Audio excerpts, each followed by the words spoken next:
봉헌한 대형 교회가 아름답게 지어지고 그 건축을 한 은혜를 감사해 하나님께 봉헌 감사 예배를 드렸습니다.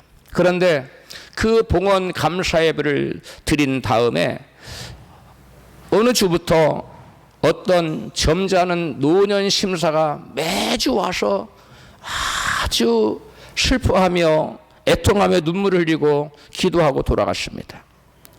너무 이상하게 생각한 담임 목사님이 그 노년 신사를 모시고 같이 식사를 하면서 대화를 했습니다. 어떻게 매주마다 그렇게 오셔서 하염없이 눈물을 흘리며 그렇게 울고 계시는데 무슨 말 못할 사연이라도 있습니까? 이렇게 물었습니다. 그랬더니 안에 있는 호주머니에서 종이 한 장을 꺼내더니 이렇게 딱 보여주면서 내놓았습니다. 그런데 목사님 보니까 그 분이 내놓은 그림이 사진 같은 그림인데, 사진은 아닌데 그림인데 사진같이 명확하게 그렸어요. 목사님이 봉헌한 교회하고 너무나 똑같은 거예요. 완전 똑같은 겁니다. 그래서 담임 목사님이 물었습니다. 선생님, 어떻게 이 교회, 우리 교회 건물하고 선생님께서 우시는 거하고 무슨 연관이라도 있습니까? 이렇게 물었었더니 그분이 사실을 얘기합니다. 사실은 이 교회 그림은 하나님께서 여기 20여 년 전에 제 눈에 생생하게 여러 차례 보여진 교회 건물입니다. 그래서 제가 20여 년 전에 너무 생생하게 여러 번 하나님께서 보여주셔서 내가 보여준 것을 화가에게 나는 그릴 수 없고 가서 그 모양을 설명해 주면서 그린 그림이 이것이고 이것을 내가 항상 가지고 품고 다녔습니다. 지금으로부터 약 20여 년 전에 하나님께서는 제가 기도할 때마다 너는 지금 하고 있는 사업을 접고 나를 위해서 목회 사역을 하라는 감동을 주셨습니다. 그 당시 저의 사업은 너무 잘 되었고 하나님의 부르심에 저는 목회하기에 너무나 부족한 사람입니다 하고 항상 핑계를 대며 순종하지 않았습니다. 그러나 하나님은 제게 포기하지 않으시고 제가 어느 날인가부터 기도를 하기만 하면 제게 너무도 생생하게 이 교회 건물을 보여주셨습니다. 저는 직감적으로 깨달았습니다. 아하, 내가 아무리 부족해도 내가 하나님 뜻에 순종을 하여 목회를 하면 하나님께서 이와 같이 큰 건물을 주시겠구나 하고 깨달았습니다. 그러나 저는 그 당시에 저의 사업이 너무 잘 되고 너무나 규모가 컸기 때문에 하나님의 부르심에 여러분 그 순종하지 못하고 사업을 정리하지 못했습니다. 그래서 하나님의 부르심에 순종할 수가 없었습니다. 그러고도 저희 사업은 계속 번창하고 잘 되었습니다. 그래서 하나님의 부르심에 순종하지 않아도 뭐 별일이 없겠구나 하고 그냥 많은 세월을 지나다가 오늘에 이르게 되었는데 최근에 저희 사업은 그 잘 나가던 철옹성 같은 저희 사업이 무너지기 시작하더니 완전히 부도를 맞고 저는 모든 재산을 다 탕진하고 말았습니다. 망한 상태입니다. 그러던 중 우연히 이 교회 앞을 제가 차를 타고 지나가는데 이 건물이 하나님께서 20여 년 전에 보여줬고 내가 그림으로 가지고 다니는 그 그림하고 너무나 똑같아서 그 후부터 이 교회와 제가 하나님 앞에 회개의 눈물을 애통하는 마음으로 흘리고 있는 것입니다 라고 대답했습니다. 이 사업가처럼 하나님의 뜻을 알고도 하나님의 뜻에 순종하지 않아서 실패하는 인생, 망하는 인생이 있는가 하면 또 어떤 사람은 하나님의 뜻을 알지 못해서 엉뚱한 하나님과 뜻과 전혀 상반되는 엉뚱한 길로 가다가 망하는 인생도 있는 것입니다. 복된 인생, 성공하는 인생을 살려면 우리가 하나님의 뜻을, 나를 향한 하나님의 뜻을 아는 것은 너무나 중요한 문제가 아닐 수가 없는 것입니다. 2012년 1월 5일 서울 코엑스 D홀에서 개최된 어웨이크 깨어나라 2012년 성회에 주강사로 초대된 존 비비어 목사님이 성회 후에 기자들과 간담회를 하고 인터뷰를 했습니다. 그때 한 기자가 벌떡 일어나서 이렇게 질문했습니다. 당신은 세계적인 베스트셀러 작가입니다. 당신이 쓴 14권의 책은 그 당시 14권에 지금 20권 넘습니다. 62개국의 국어로 번역돼 수천만 권이 팔렸습니다. 사람들은 모두가 당신을 성공자라고 말합니다. 당신이 생각하는, 목사님이 생각하는 성공이란 무엇입니까? 존 비비어 목사님은 이렇게 짧게 대답했다고 합니다. 성공은 하나님의 영광을 위해 나를 향한 하나님의 뜻을 이루어 드리는 것입니다. 한번 다시 따라서 할까요? 시작. 성공이란 하나님의 영광을 위해 나를 향한 하나님의 뜻을 이루어 드리는 것입니다. 이것이 바로 존 비비어 목사님이 생각하는 성공에 대한 정의입니다. 천국을 갔다 온 수많은 사람들의 증언에 의하면 천국을 가면 천국에 도착해 몇 번 운다고 합니다. 아, 그 좋은 천국에 가서 왜 울어요? 첫 번째는 주님이 그 어느 곳에 데리고 와서 이것이 바로 너를 위해 예비된 상이다, 네가 받을 상이다 라고 보여주는, 너무 감격해서 오 주님, 제가 한 일은 쥐꼬리만큼 이것밖에 안 했는데 상이 이렇게 많아요. 너무 감격해서 엉엉다나 너무 감사해서. 그런데 주님이 다시 다른 데 가서 볼 곳이 있다, 또 다른 데를 데려간다고 합니다. 다른 데 가서 보여주는데 거기에 따라갔는데 천사들에게 이 창고 문을 열라, 창고 문을 천사들이 쫙 열었습니다.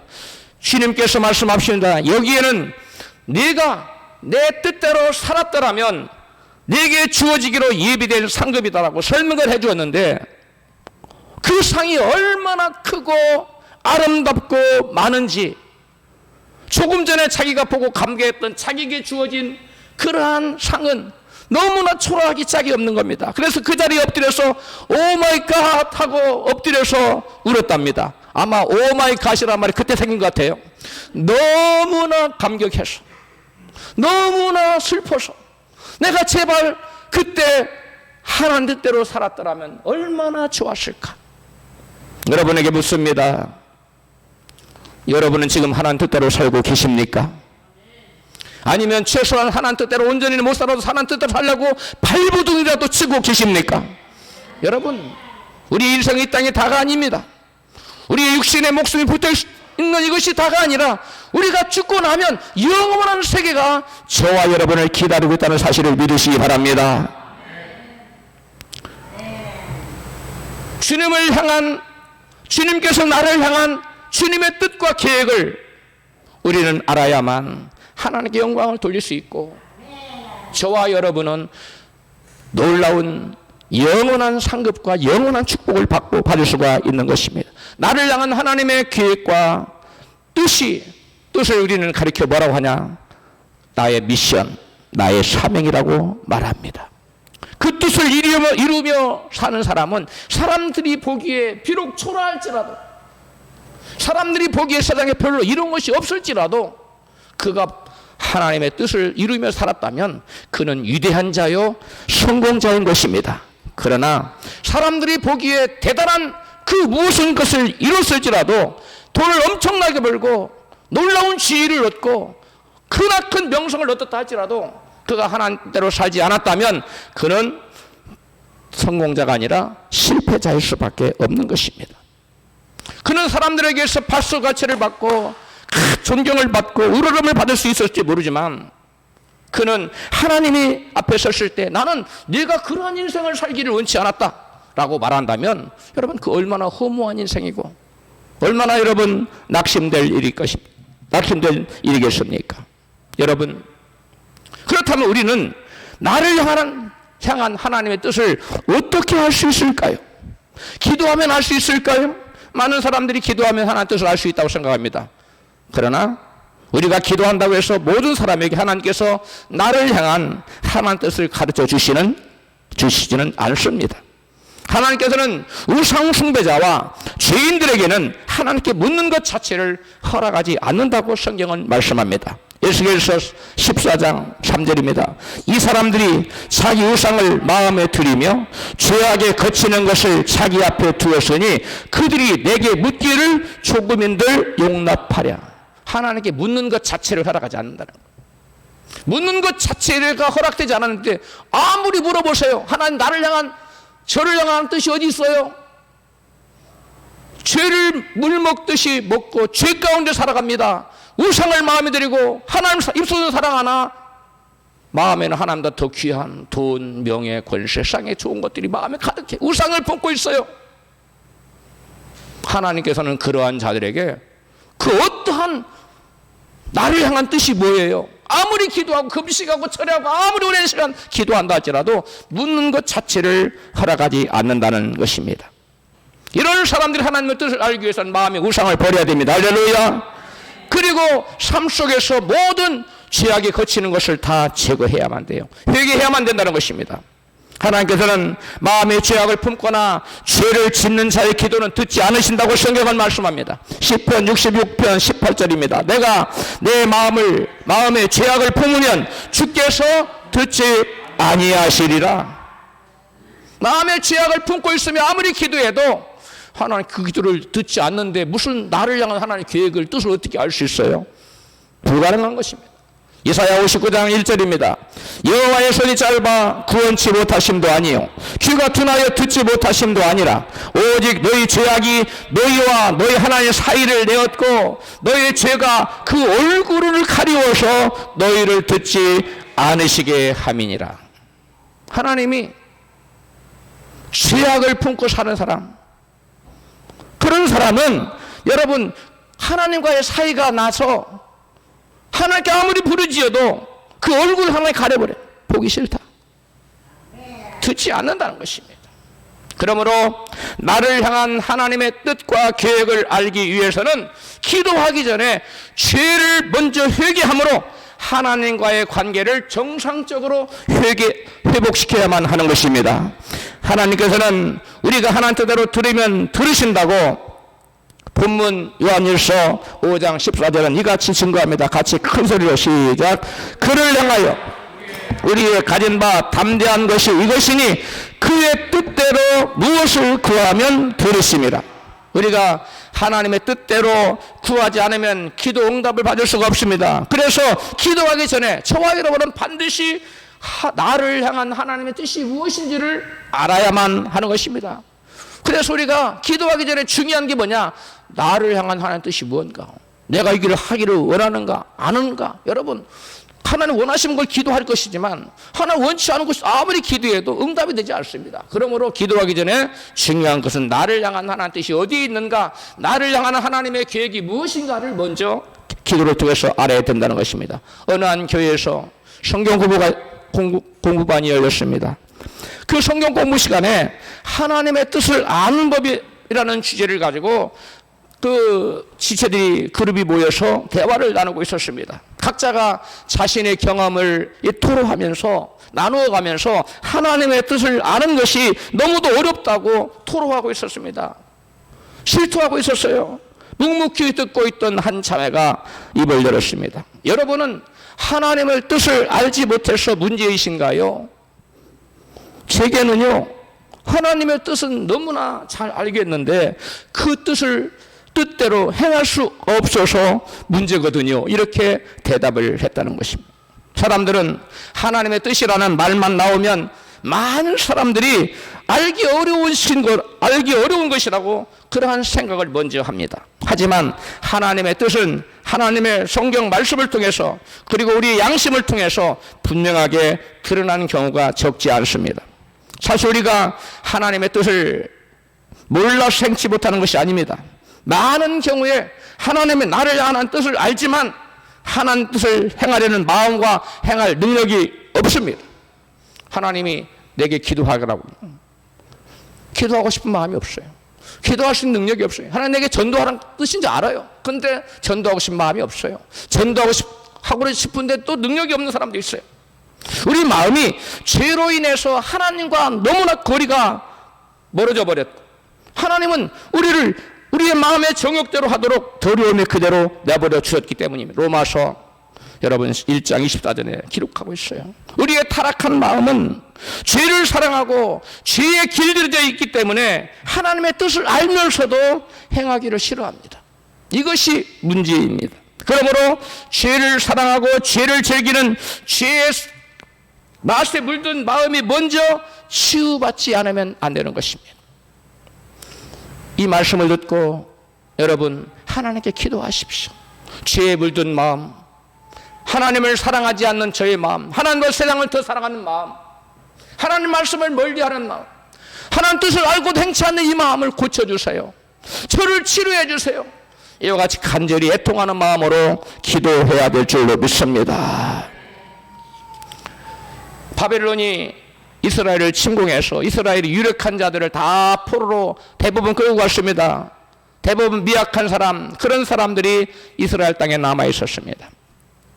이스라엘에 남은 자들이 바벨론이 또 침공해서 자기들을 사로가 잡아가지 않을까? 그들은 애굽으로 도망치고 싶었습니다. 그런데 하나님의 확답을 받고 보증을 받고 싶었어요. 그래서 예레미야 선지자에게 찾아왔습니다. 대표들이 찾아와서 선지자님이시여, 우리를 위해서 기도해 주십시오. 우리를 향한 하나님의 뜻이 어디에 있는지 우리가 하나님의 뜻을 보여주시면 그 뜻대로 순종하겠습니다. 이렇게 대답했어요. 같이 예레미야 42장 5절 읽습니다. 시작. 그들이 예레미야에게 이르되 우리가 당신의 하나님 여호와께서 당신을 보내사 우리에게 이르시는 모든 말씀대로 행하리이다. 여호와는 우리 중에 진실무망한 증인이 되시옵소서. 우리가 당신을 우리 하나님 여호와께 보내면 그의 목소리가 우리에게 좋고 좋지 아니함을 물론하고 청종하려 함이라. 우리에게 해가 되든지 못 되든지 그런 거 상관없고 하나님의 음성을 들려주면 하나님 뜻을 보여주면 그 뜻대로 행하겠습니다. 그렇게 했어요. 근데 그들은 예레미야 선지자가 열흘 동안 하나님께 간절히 기도하여 성령의 감동으로 그들은 애굽으로 피신을 가지 말고 이 땅에 남아있으면 여호와께 지켜주겠다고 전하라. 그래서 그대로 전했어요. 그런데 그들은 자기들의 소원이 어디 가는 거였어요. 이 전쟁의 터를 떠나서 애굽으로 도망가는 것이 그들의 원래 뜻이었어요. 계획이었어요. 그런데 자기 뜻대로 자기가 생각하는 데 하나님 응답이 떨어지지 않고 반대로 떨어졌어요. 그러자 우리에게 좋든 좋지 않든 순종하겠나이다. 이 말은 완전히 사라지고 엉뚱한 애굽으로 갔는데 그 애굽에 나중에 전쟁이 나서 완전히 망할 때 다 망하고 죽고 말았어요. 많은 사람들이 하나님 뜻을 가르쳐주면 순종하겠다고 합니다. 그러나 정작 자기의 생각과 맞지 않을 때, 자기가 하기 싫을 때, 자기가 하기에 곤란한 입장에 처하면 그 말씀을 순종하지 않습니다. 그리고 하나님의 뜻을 구합니다. 다른 것을 보여주세요. A가 아니면 B 플랜 없습니까, 하나님? B 플랜도 힘든데 C 플랜 없습니까? 이래가면서 하나님 뜻을 구합니다. 여러분, 하나님께서는 B 플랜도 있고요, C 플랜도 있어요. 우리가 원하면 주세요. 그것 허락합니다. 그 허락한 하나님 뜻이에요. 그런데 하나님께서 저와 여러분에게 진정으로 원하시는 것은 오리지널 플랜, 원래적인 하나님의 뜻에 순종할 때 하나님의 놀라운 축복이 임할 줄로 믿습니다. 많은 사람들이 하나님 뜻을 가르쳐주면 순종한다고 말하지만 정작 하나님의 순종을 말씀을 임했을 때 자기에게 불리하거나 손해가 될 것 같거나 자기 생각에 안 될 것 같으면 덮어버려요. 하나님 말씀을 무시합니다. 그리고 자기 이전의 계획대로 진행합니다. 그러다가 망하면, 안 되면 하나님 원망합니다. 하나님, 내가 이렇게 기도했는데 왜 안 들어주세요? 하나님 기도하면 들어주신다고 했잖아요. 하나님의 뜻대로 구하면 들으신다고 그랬지 언제 아무거나 기도하면 들어준다고 말씀하셨어요? 하나님 뜻대로 구하면 들으신다고 말씀하셨어요. 여러분, 죄뿐만 아니라 우리가 자기를 부인하지 않으면 하나님의 뜻을 결코 알 수 없습니다. 어느 장로님 딸아이가 대학 수시 모집 기간에 안정권에 있는 대학에 원서를 내가지고 냈는데 얼마의 합격 통지서가 왔어요. 이제 정시 모집에서 좀 더 좋은 대학에 지원하고 싶은데 그러려면 이미 수시 합격한 대학을 포기해야만 했어요. 정시 지원을 포기하자니 아깝고 수시 합격한 대학을 포기하고 정시 지원을 하자니 불안하기만 합니다. 야, 이게 하나님 뜻이 어디 있을까? 그 딸의 엄마는 안 나가던 새벽 기도를 나가기 시작했습니다. 매일 새벽마다 기도 제목은 딱 하나예요. 하나님, 어떻게 하는 것이 하나님 뜻입니까? 수시에 그냥 가는 것이 하나님 뜻입니까? 그거 포기하고 새로운 원서를 정시에 넣어야 됩니까? 계속 기도를 했어요. 결심해야 되는 날이 여러분 점점 다가오는데 아무리 기도해도 어떤 응답도 오지 않았습니다. 결심할 날이 며칠 남지 않아서 마음이 더욱 불안해졌어요. 불안해진 만큼 그 어머니의 기도도 더욱 간절해졌습니다. 간절히 기도함에도 하나님 응답이 없자 이 엄마는 하나님께서 내 마음을 이렇게도 몰라주시는가 하면서 몰라주시냐면서 막 통곡을 하면서 하나님께 투정을 부렸습니다. 그때 마음을 후려치는 강한 깨달음이 왔습니다. 이건 순전히 내 욕심이고 하나님은 아무데나 가라고 하시지 않을까, 이런 생각이 너무나 강력하게 왔어. 그 깨달음 앞에서 이 아이 엄마는 하나님께 너무나 송구스러워서 눈물을 흘려 쏟아냈습니다. 엄마는 딸에게 이 이야기를 했습니다. 엄마도 딸도 이미 입학 허가를 받은 대학에 가기로 마음을 정했습니다. 이것이 하나님의 뜻인지 아니면 저것이 하나님의 뜻인지 헷갈릴 때는 나를 부인하고 내가 십자가를 지는 것이 하나님의 뜻일 경우가 거의 대부분입니다. 우리 하나님은 우리가 무엇을 하든지 간에 어떤 길을 선택하든 그 길이 하나님 뜻이라고 믿고 내가 십자가를 지고 앞으로 나아가면 하나님께서 함께 해주시고 책임져 주시고 축복해 주실 줄로 믿습니다. 그럴 경우 하나님 나타나 귀에서 야 동쪽으로 가, 야 서쪽으로 가는 것이 내 뜻이다. 이건 마귀가 주는 음성이에요. 하나님 그렇게 음성 안 들려주세요. 그뿐만 아니라 우리가 욕심을 가지고 하나님 뜻을 구하면 하나님의 뜻을 절대 알 수 없습니다. 오늘 민수기 본문을 우리가 읽었는데 모압 왕 발람에게 많은 신하들을 사신들을 보내서 금은 보화를 이렇게 줄 것이며 높은 관직을 주겠다고 제의를 합니다. 그 조건은 뭐냐면 와서 이스라엘을 저주하라는 거. 이스라엘 우리를 지금 삼킬 듯한데 그 이스라엘을 저주해 달라는 조건이었어요. 그 소리를 들은 하나님께서 발람 선지자에게 말씀합니다. 발람아, 내가 무슨 소리를 들었느냐? 이러이러한 소리를 했습니다. 너는 절대 가지 마라. 그리고 그 백성을 저주하지 마라. 하는 뜻을 알았어요. 예, 한가겠습니다. 그래서 사신들을 말했습니다. 내가 하나님께 여호와나 기도해봤다 하나님 가지 말랍니다. 그리고 그 백성을 저주하지도 말랍니다. 그리고 당신은 돌아가시오. 돌아갔어요. 발락 왕이 그 소식을 듣고 그래? 사신들을 더 많은 몇백 명을 보냈는데 성경은 안 나와요. 엄청난 규모의 사신단을 보내고 그리고 더 높은 고관 대작들을 보내서 그 엄청난 금은 보화를 제의시하며 또 당신이 원하는 모든 것을 다 주겠습니다. 단 우리나라에 와서 저 이스라엘을 저주하시면, 저주해 주면. 그래요? 아니요, 나는 이미 뜻을 정했어요. 하나님 가지 말라고 했습니다. 돌아가시오. 이렇게 했어야 정상인데 그 마음에 야 이런 기회가 두 번 다시 올까 마음에 욕망이 생겼어. 여보시오, 잠깐만 기다려 보시오. 하나님 여호와께 내게 어떤 다른 말씀을 더 하시는지 한번 알아보겠소. 하나님께 기도했습니다. 하나님 말씀합니다. 그래, 네가 그렇게 정 가고 싶니? 이게 정말 가고 싶습니다. 하나님이 그래 가라.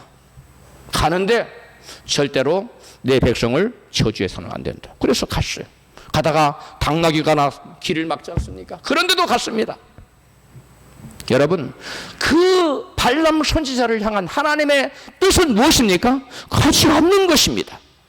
그리고 그 백성을 저주하지도 않는 것입니다. 그런데 이 발람은 자기의 욕망을 제어하기 힘들었어. 단 한 번의 일생의 기회일 수밖에 없는데 이 기회를 놓치면 안 되겠다. 어떻게라도 이 기회를 잡자. 그런 생각에 잠깐만 기다려 보시오. 하나님이 내게 무슨 말씀을 더 할는지 알아보겠소. 여러분, 하나님이 원래 저와 여러분 어떤 말씀을 하시든 원래적인 것이 뜻인데 그걸 하자 내가 너무 부담스러워. 하나님 그거 안 하고 이렇게 하면 안 될까요? 그래서 기도해 보세요. 그러면 그래 그렇게 하거라 그래요. 그거는 차후적인 2차적인 하나님의 플랜입니다. 원래 뜻은 하나님에게 주신 거예요. 할렐루야. 그것을 잡고 나아갈 때 승리하는 인생을 살 수가 있는 것입니다. 믿으시면 아멘 하십시다. 많은 사람들이 이 발람 선지자가 당한 이런 강력한 거대한 유혹이 눈앞에 닥치면 하나님 이거 한번 하면 안 될까요? 이렇게 묻습니다. 그랬으면 바로 발람 선지자 그랬어요. 하나님 절대 가면 안 되나요? 하나님 내가 가기만 하면 안 될까요? 저주는 안 할게요. 이렇게 여러분 타협을 한 것입니다. 하나님은 발람 선지자에게 원래적인 하나님 뜻을 갖춰줬어요. 그런데 발람 선지자의 욕망은 하나님 원래적인 뜻을 받아들이기 힘겨웠어요. 우리에게도 하나님의 뜻을 우리가 하는 말씀 안 해줘서 못 받는 게 아닙니다. 내가 그걸 받기에는 내 욕망을 제어하기가 너무 어렵고 내가 손해를 봐야 되고 그것을 받아들이자니 십자가를 져야 되고 하니까 하나님 말씀 안 받아들이고 무시하는 거예요. 하나님의 뜻은 나를 부인하고 내가를 어떠한 십자가라도 기꺼이 지고자 하는 자에게는 하나님께서 어떤 방법으로든 분명하게 말씀하시는데 우리의 욕망이 하나님 뜻을 물리치는 것이. 우리는 그래서 이 바알 선지자 어떻게 됐어요?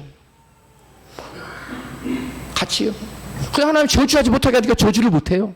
할 방법이 없어요. 입을 하나님이 딱 주장하니까. 왜? 발람 선지자의 말은 그 당시 권세가 있었어요. 축복하는 자는 축복을 받고 저주하는 자는 저주를 받았어요. 하나님 입을 못 열게 하나요? 도리어 저주의 말을 못 열고 축복의 말을 막 쏟아내게 하잖아요.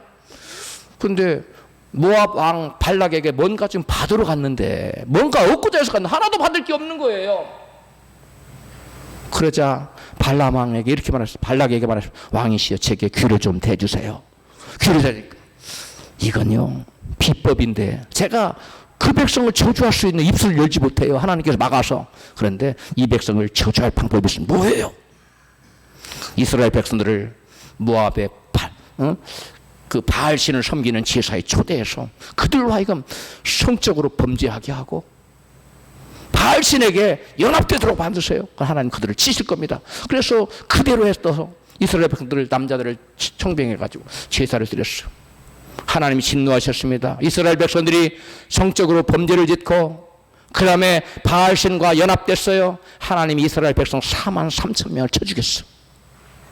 나중에 그래서 이제 발락으로부터 발람은 뭔가를 대단한 걸 받았겠죠. 한때의 짜릿한 성공을 맛봤겠지. 그러나 이스라엘이 나라를 정화하고 나서 발람 선지자를 쳐 죽입니다. 그리고 나중에 이 발람 선지자가 변해서 술사라고 기록되어 있어요. 술사 발람을 죽였다는 거예요. 하나님의 뜻을 외면하고 나의 욕망을 위해 하나님 오리지널 뜻, 원래적인 뜻을 버리고 2차적인 그러한 계획을 잡으면 그리고 어떤 사람을 3차를 잡으면 여러분 그 끝은 멸망이에요. 망하는 거예요.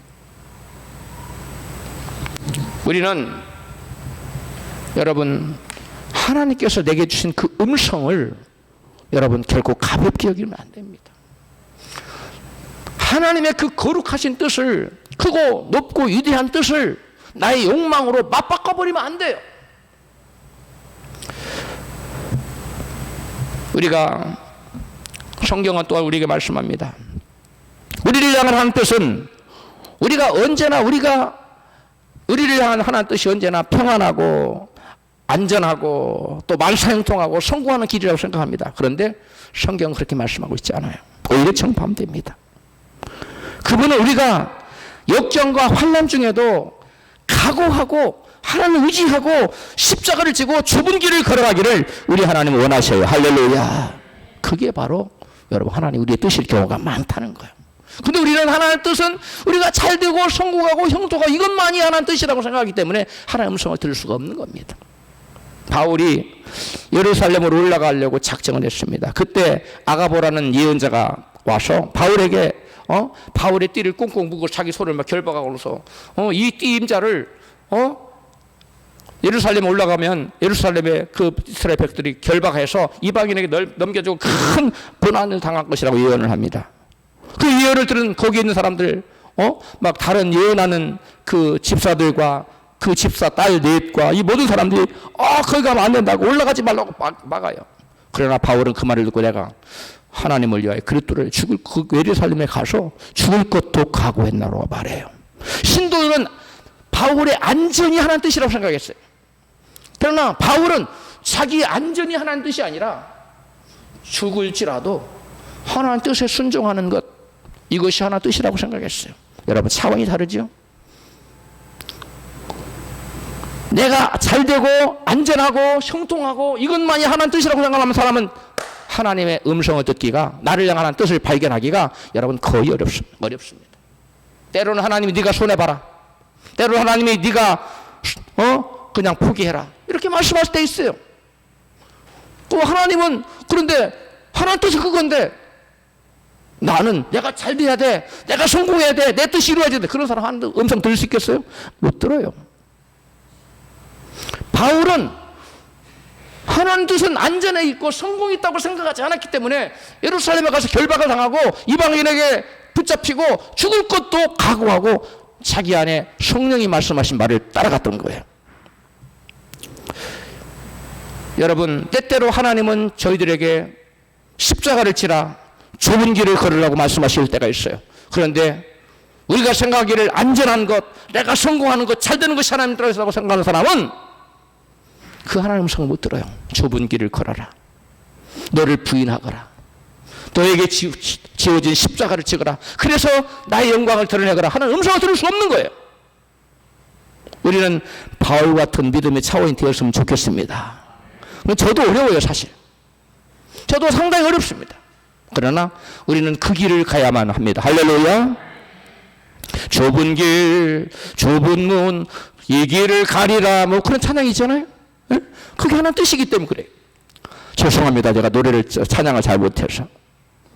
기도와 말씀을 통해 우리의 마음이 하나님 뜻과 일치되면 자신의 안전과 평안과 그 다음에 번영과 성공이 여러분 그런 것들을 목적으로 삼지 않아요.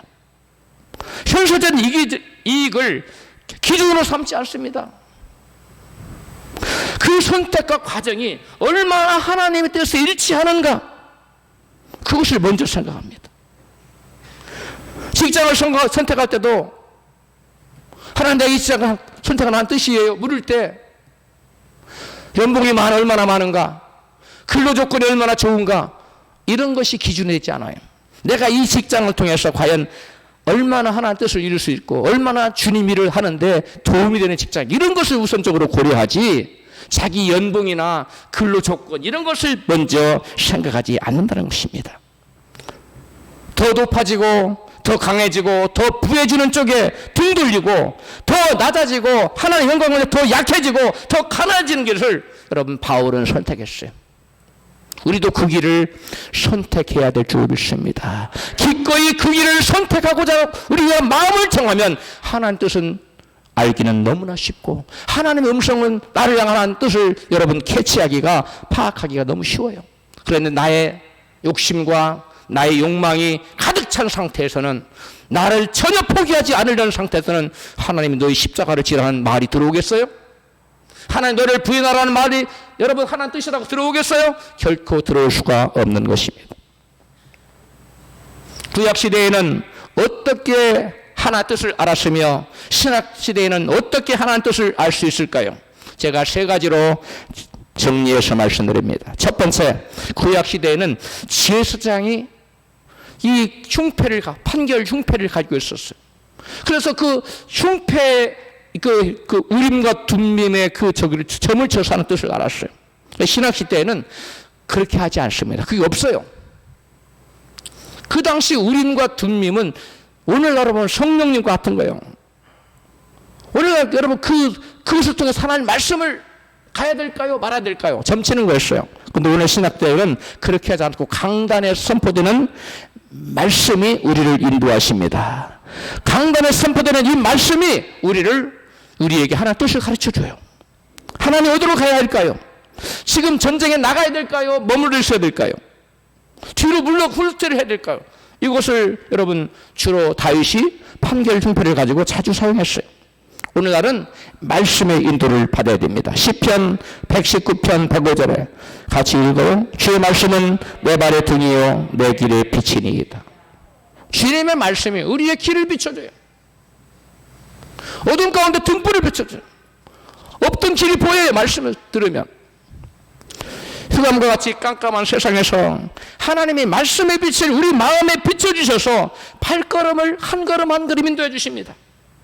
주일 강단을 통해서 주어지는 하나님 말씀을 통해 하나님의 음성을 듣고 하나님 뜻을 발견할 수 있어야 됩니다. 주일 강단뿐만 아닙니다. 수요 강단, 금요 철회 강단, 그리고 새벽에 여러분 하나님이 말씀 주의 종을 통해서 들려주는 이 말씀을 통해서 하나님은 우리에게 하나님 뜻을 가르쳐 주세요. 그러므로 말씀을 주일날이나 수요일이나 금요일이나 이런 때 말씀을 들을 때 주의 깊게 들어야 돼. 하나님 지금 내게 뭐라고 말씀하시는가? 의뢰이 뭐 들려주는 말씀이겠거니 생각하면 안 됩니다. 그 말씀이 우리를 한 걸음 한 걸음 인도한다는 사실을 믿으시기 바랍니다. 많은 사람들이 넘어지는 이유가 있어요. 왜 그럴까요? 말씀으로 인도함 받지를 못하고 환경으로 인도함을 받으려고 하기 때문에 그래요. 그렇게 자꾸 넘어지고 자꾸 거치는 것입니다. 우리가 하나님 주신 말씀에 순종하여 하나님의 길을 인도하시는데 그 말씀대로 하는 것이 내 마음에 맞지 않고 부담스러우면 사람들은 그 말씀에 순종하기를 주저주저해요. 그리고 미루다가 안 해버려요. 그리고 없었던 일이 돼버린 겁니다. 그러니까 하나님이 나를 향해 이루고자 하는 일이 절대 이루어질 수가 없는 겁니다. 하나님 말씀을 통해서 우리를 인도해 가기를 원하는데 발걸음을 안 뗍니다. 오히려 뒷걸음칩니다. 그럼 하나님 뜻이 어떻게 이루어지겠어요? 하나님 내게 주시고자 하는 일이 어떻게 이루어지겠어요? 어떤 복이 임하겠습니까? 하나님 말씀하실 때 주님 말씀하시면 내가 뭐하리라? 나아가리라. 주님 원치 않으시면 내가 물러서리라. 아까 찬양 그렇게 하신 것 같은데 그렇지요? 이런 마음 자세를 가지면 하나님 말씀이 우리를 한 걸음 한 걸음 인도해요. 처음엔 별것도 아닌 것 같아. 근데 나중에 그것이 창대한 축복으로 나타나는 경우가 너무나 많은 것입니다. 사람들은 우리에게 요구하는 하나님의 그 말씀을 무시해요. 내가 행하기 어렵다고, 내 욕심이, 또 자기의 불신앙이 그걸 거부해. 그럼 하나님이 그 삶을 주장하지 못하는 거예요. 여전히 자기가 자기 삶을 주장하는 겁니다. 자기 실력으로만 살아가는 겁니다. 여러분, 자기 실력으로만 살아간 인생이 너무나 괴로운 것입니다. 우리 실력이 사실 저부터 시작해서 얼마나 됩니까? 우리가 뭐 능력이 얼마나 돼요? 별거 없잖아요.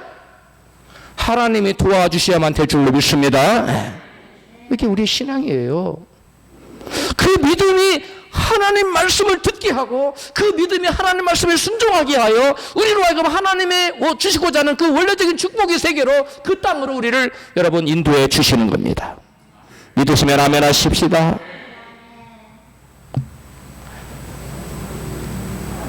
우리가 하나님의 말씀에 순종하지 않을 때 그 말씀을 듣고 주저주저 할 때 마귀는 환경을 통해서 아주 그럴싸한 길을 딱 보여줘요. 짠짠짠. 이렇게 환경이 열리는 것을 보니까 이거 하나님 뜻이 여기에 있네. 그리고 하나님 뜻과 상반된 길을 가요. 여러분, 누가 그랬습니까? 요나가 니느웨를 가라는데 가기 싫어서 정반대 니느웨는 이란이에요. 다시스로 가. 다시스로 스페인이에요. 정반대되는 쪽으로 갔는데 배가 또 커니 기다리고 옳거니 하나님 뜻이 여기 있었구먼. 환경이 열린다고 그게 하나님 뜻이 아니에요. 그거 덥석 잡으면 망해요. 결국 요나가 어디로 들어갑니까? 물고기 뱃속에 들어가잖아요. 사흘 동안. 여러분 한번 체험해 보실래요? 고래 뱃속에 들어가 3일 동안. 죽음입니다. 그게 죽음. 하나님 말씀에 순종하지 않으면 고래 뱃속에 들어가요. 저도 하나님께서 신학을 가라고 했는데 주의동 들어가고 안 했는데 제가 불순종 안 했어요. 하나님 전 못해요. 전 부족해요. 별의별 핑계를 다 대면 하나님 저를 고래 뱃속에 탁 집어넣어버리더라고요. 제가 할 수 없이 항복하고 하나님 살려만 주시면 가겠습니다. 순종하십시오. 순종하십시오. 환경이 열린다고 하는 뜻이 아니에요. 환경이 안 열리고 도저히 안 될 것 같아도 하나님 뜻이면 한 걸음 걸어가면 또 한 걸음 길이 열리고 또 한 걸음 또 한 걸음 길이 열리고 하나님 점자 길을 열시고 처음 미약해도 나중에 창대해서 일이 열려요. 믿습니까? 근데 순종 안 하니까 길이 안 열려. 그대로 있어요. 다윗 왕도 그렇고 아브라함도 그렇고 모세에게도 그렇고 요셉에게도 그렇고 하나님의 길을 걸어갔을 때 그들에게 순풍에 돈 딴 듯이 막 길이 짠짠짠 열렸습니까? 아니에요. 그들이 하나님 뜻대로 갔을 때 감옥에 갇히고요, 쫓겨다니고요, 광야에 내몰리고요, 별의별 환난과 시련과 역경과 고난이 그들을 엄습해 왔어요. 그러나 그들은 하나님 뜻을 붙잡고 포기하지 않았어요. 앞으로 전진하고 순종했어요. 그러자 그들에게 여러분 생각지도 못한 놀라운 뜻이 이루어지지 않습니까? 우리도 그렇게 되기를 원합니다. 우리도 그렇게 되기를 원합니다. 그런 말씀 듣고 순종해야 돼요. 두 번째로 구약시대에는 표적을 주셔서 하나님 뜻을 행하게 했습니다. 그러나 신약시대는 표적이 아니라 우리 마음의 소원을 주셔서 하나님 뜻을 행하게 해요. 따라서 합시다. 마음의 소원을 주셔서 행하게 하신다. 누가? 우리 안에 계신 성령께서. 구약시대에는 기드온의 양털 시험 같은 그런 표적을 통해서 하나님 백성들을 인도하셨어요. 하나님 뜻대로. 엄청 기도 많이 하고 금식을 밥 먹듯이 하고 또 하나님의 그 교통을 아주 깊이 하는 음성을 듣고 그 다음에 예수님을 직접 대면했다고 하는 케니스 핵인 목사님의 책을 읽어보니까 이런 기록이 나와, 이런 간증이 나와요. 내가 한참 젊은 시절 한참 기도 많이 할 때 어느 교회에서 심호하고 있는데 다른 교회에서 아주 대단한 그 시설 조건이 있는 교회에서 100여 명 모이는 교회에서 청비가 왔다는 거예요. 그래서 고민이 됐어요. 하나님 이것이 하나님 뜻입니까? 이거 하나 가는 것이 남는 거 하나님 뜻입니까? 가는 거 하나. 아무리 기도해도 응답이 안 와. 그래 하나님께 기도해 이렇게 하나님 저도 기도원처럼 양털 시험을 할게요. 저에게 틀림없이 사인을 보여주세요. 그리고 사인을 어떻게 했느냐? 그 교회에 100여 명이 되는데 단 한 사람도 제가 오는 것을 반대하는 사람이 있으면 하나님 제가 가는 거 하는 뜻이 아니게 남게요. 만약에 100여 명이 전체가 100% 웰컴 오십시오 하면 내가 그 교회 가는 거 하는 뜻인 줄 알고 갈게요. 그리고 시험을 했어요. 그런데 설교를 하고 투표를 딱 했어요. 그런데 몇 프로가 나왔을 것 같아요? 100%. 100여 명이 전체가 오라고 쌍수를 들어 환영해서 그래 갔어요. 그런데 설교를 했습니다. 설교를 했는데 사모님이 설교 끝나고 뭐라고 하시냐면 목사님 말씀은 참 잘하시네요. 제가 뭐가 없다는 거예요? 은혜가 없다는 거예요. 말씀은 잘해. 말씀만 참 잘하시는 거예요. 은혜가. 이 케네스 겐 목사 기도를 많이 해서 설교에 말씀에 기름 부음이 강력하던 사람인데 그 새로운 교회 가서는 기름 부음이 안 나타나. 은혜가 없는 거예요. 그냥 말씀만 잘하는 거예요. 지식 전달만 잘하는 거예요. 사모님이 너무 답답하니까 목사님 오늘 또 말씀만 참 잘하시네요. 너무 답답해서 하나님께 이게 도대체 어떻게 된 겁니까? 하고 간절히 기도했어요. 새로운 부인들 가는 설교의 기름 부음이 싹 gone away 어디서 사라져버렸어요. 너무 답답해서 기도하고 있는데 예수님이 찾아오셨어요. 성령으로 찾아온 것이 아니라 직접 예수님이 부활하신 예수님이 찾아오셨어요. 찾아오셔서 뚜벅뚜벅 찾아오셔서 침대에 나타나셔서 가르쳐 주셨어요. 사랑하는 나의 종아, 너 지금 너무 힘들어하고 있는데 왜 그런 줄 아니? 내가 나의 원하는 원래적인 뜻 가운데 살지 않고 나의 허락한 뜻 가운데 네가 살고 있구나, 거하고 있구나. 그래서 여기서 네가 아무리 설교 좀 많이 하고 아무리 기도를 많이 해도 설교에 기름 부음이 없고 성도들의 반응이 싸늘한 것이다. 네가 표적을 구하고 그곳으로 갔는데 그것은 구약시대의 방법이란다. 신약시대에는 너의 안에 있는 성령이 계시지 않느냐? 왜 너희와 교통하기 위해 오신 너희 안에 거하시는 성령님을 무시하고 엉뚱한 일을 하고 있느냐? 성령님의 내적인 증거를 구하라. 예수님 이렇게 말씀하시더라고요. 제가 이번에 이 책을 읽으면서 제가 케이스택인 목사님 책은 다 읽었는데 한 것도 마지막 그분이 쓴 책은 다 읽었는데 굉장히 제가 인상이 남는. 아 그렇구나. 내 안에 계신 성령의 여러분 내적인 증거를 구하며 살라는 거예요. 예수님이. 이처럼 신약시대에는 표적 대신 성령께서 마음에 소원을 두고 행하게 하셨습니다. 빌립보서 2장 13절에 같이 읽습니다. 시작. 너희 안에서 행하시는 이는 하나님이시니 자기의 기쁘신 뜻을 위하여 너희로 소원을 두고 행하게 하시나니. 우리 안에 성령께서 계셔서 우리를 뭘 두고? 소원, 강력한 소원을 계속 이루어서 그 소원대로 행하도록 만드시는 분이 성령님이라는 거예요. 그러므로 우리는 내 안에서 일어나는 강력한 성령님 주시는 소원을 무시하면 됩니까? 안 됩니까? 안 됩니다. 마음속에 어떤 거룩한 부담감이 계속 여러분 옵니까? 그거 하나님 주시는 마음이에요. 그거 행해야 돼요. 그거 안 하면 그냥 나중에는 서서서 없어져 버려요. 하나님께서 놀라운 복을 받을 기회를 주셨는데 마음에 감동을 주셨어요. 그거 계속 하고 싶어요. 근데 근데 행편 이런데 뭐 지금 뭐 그런 거 해. 그거 물리쳐. 그럼 성령님은 서서서 없어져요. 여러분 우리는 내 안에 꿈과 소원이 꺼지지 않는 불처럼 내 안에 활활 타오른다면 그것은 내 안에 계신 성령께서 주시는 여러분 비전이요 소원인 것입니다. 내 마음속에 지속적인 강력한 소원이 일어나고 있다고 다 하나님 뜻은 아닙니다. 그걸 알아야 돼요. 말씀에 부합한 것만이 여러분 하나님이에요. 그래서 살펴봐야 돼요. 내 안에 일어나는 강력한 마음의 소원이 과연 하나님 말씀과 맞는가. 내가 술 장사를 해서 돈을 엄청 많이 벌어가지고 술 장사하면 돈도 안 번다는데 마진이 많아서 돈 잘 벌면 술 장사를 돈을 벌어서 교회 동궁과 하나님 일을 열심히 하리라. 그런 소원이 막 일어나 기도하는데 그건 하나님 주신 성령께 주신 거예요, 아니에요? 그건 마귀가 준 거죠. 하나님 말씀에 여러분 하나님의 거룩한 성품이 많지 않는 거예요. 기도를 하는데 내가 어떤 사업을 하면 그날은 그 사업은 주일날 빠져야 돼. 대부분 많이. 내가 돈 엄청나게 벌 수 있어. 그 사업을 해서 교회를 세워야지. 그런 소원이 막 강력하게 일어났어요. 그건 하나님 뜻입니까? 아닙니까? 그건 아닙니다. 하나님 말씀에 부합돼서 온전치 않은 하나님 뜻이 아닌 거예요. 그다음 마지막으로 세 번째, 구약시대엔 선지자들에게 하나님 뜻을 구했지만 신약시대에는 성령의 내적인 증거를 구해야 합니다. 구약시대에 선지자에게 가면 내 남편이 발병이 났구나. 살아나지 못해. 장사 준비해. 끝이에요. 선지자는 바로 압니다. 네가 왜 왔느냐 안 물어봐요. 선지자는 바로 알았어요. 구약시대는 그렇게 했어요. 그러나 신약시대에는 여러분 그렇게 하지 않습니다. 사도행전 21장을 보면 아가보라는 선지자가 바울의 띠를 가져다 자기 수족을 벗고 이렇게 예언합니다. 사도행전 21장 11절에 성령이 말씀하시기를 예루살렘에서 유대인들이 이같이 이 띠임자를 결박하여 이방인의 손에 넘겨주리라 하거늘. 자, 이 예언을 들은 사람들을 울면서 바울 선생이 절대로 예루살렘으로 가면 안 된다고 여러분 말렸어요.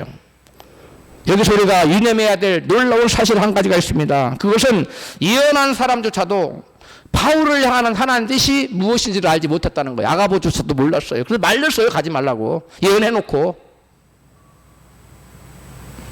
그러면 누가 바울을 향한 하나님 뜻을 정확히 알았습니까?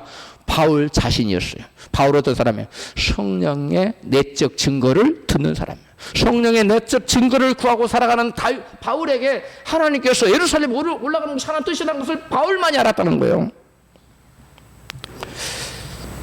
거기에는 누가 있었느냐? 예언했던 선지자 아가보도 있었고 예언을 받은 자들인 빌립 집사의 네 딸도 있었어요. 그런데 그들이 하나같이 예루살렘 올라가지 말라고 그랬어. 결국 바울은 예루살렘 올라가서 수족에 붙들려서 이방인에 그래서 로마로 가. 이게 하나님 뜻이에요. 근데 성도들은 자기들의 안전과 평안만이 하나님 뜻이라고 생각했기 때문에 바울이 고난당하고 십자가 지르는 것 이런 것은 하나님 뜻이 아니라고 생각했기 때문에 성령의 내적 증거를 듣지 못했기 때문에 그들은 예언을 해놓고서도 그 예언이 틀린 거 아니에요. 붙잡혀서 이방인에게 넘겨진다는 아주 예언은 맞았어요. 그런데 하나님 뜻은 구분하지 못했다는 거. 그러므로 우리가 자칫 예언의 강력한 은사를 받은 사람에게 여러분 찾아가서 나의 인생의 중요한 문제를 논하고 그것에 하면 하나님의 나를 향한 뜻과 정반대로 갈 수도 있는 위험이 있다는 사실을 우리는 알아야만 합니다. 우리는 예언한 사람에게 예언을 받을 때 참고만 할 뿐이에요. 참고. 내가 기도하는데 하나님이 그분을 또 컨펌 확증을 시켜줄 수 있어요. 아니면 이게 아니라는 것을 또 다시 생각하게 하는 그런 용도로만 예언하는 사람을 찾아가야지 나의 인생의 중요한 문제를 걸고 따라가면 큰일 날 수 있습니다. 하나님은 어느 한 개인의 장래 문제의 중요한 포인트는 그 사람 안에 계시는 성령으로 말씀하신다는 사실을 믿으시기 바랍니다.